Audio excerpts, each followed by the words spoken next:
Pada tahun 211 Masehi, satu keputusan penting mengubah haluan sejarah China. Liu Bei, pejuang berkaliber, membuat langkah berani memasuki wilayah Shu. Tapi, adakah ini semata-mata keputusannya, atau ada dalang tersembunyi yang menggerakkan setiap catur?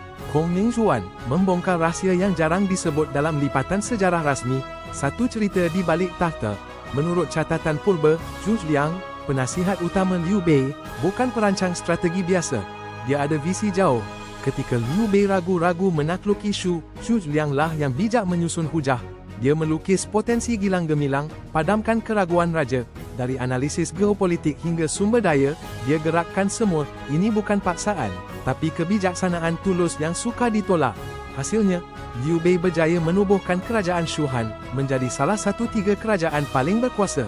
Tanpa sentuhan genius Zhu Liang, nasib Liu Bei dan takdir China mungkin berbeza. Kisah ini mengajar kita, di sebalik pemimpin hebat, sering ada genius bekerja keras dalam diam, membentuk sejarah tanpa cari sanjungan. Zhu Liang adalah contoh dalang tak ternilai.